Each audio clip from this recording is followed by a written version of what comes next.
একজন আমাকে কমেন্ট করেছে যে অতিরিক্ত নেশা করলে মানে ধূমপান করলে আর অ্যালকোহল খেলে নাকি কিডনি ড্যামেজ হয়। একদম ভুল কথা, একদম ভুল কথা।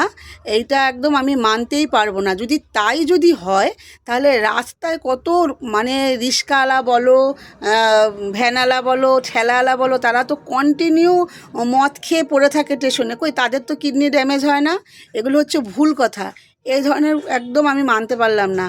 আর হসপিটালে গিয়ে দেখো, নার্সিংহোমে গিয়ে দেখো যে কিডনি খারাপ হয়েছে কাদের? অল্প অল্প বয়সী বাচ্চাদের। তারপরে হচ্ছে মহিলারা। এই মহিলারা কি সব নেশা করে বসে আছে? বয়স্ক ঠাকুমা, কাকিমা, দাদুরা, জ্যাঠারা, এরা কি সব নেশা করে বসে আছে? যদিও মানলাম যে পুরুষরা নেশা করে, তাহলে বাচ্চাগুলো কি নেশা করেছে?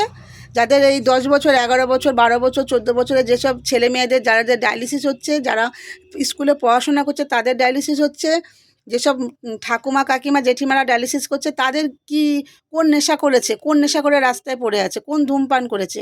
কোন অ্যালকোহল খেয়েছে যে তাদের ডায়ালিসিস চলছে?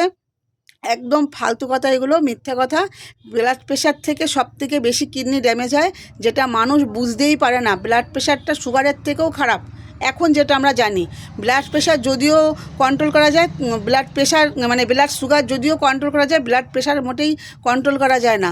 মানুষের শুধু ভুলভাল কথাবার্তা, একদম বাজে কথাবার্তা, মুখে যা আসে তাই বলে দেয়।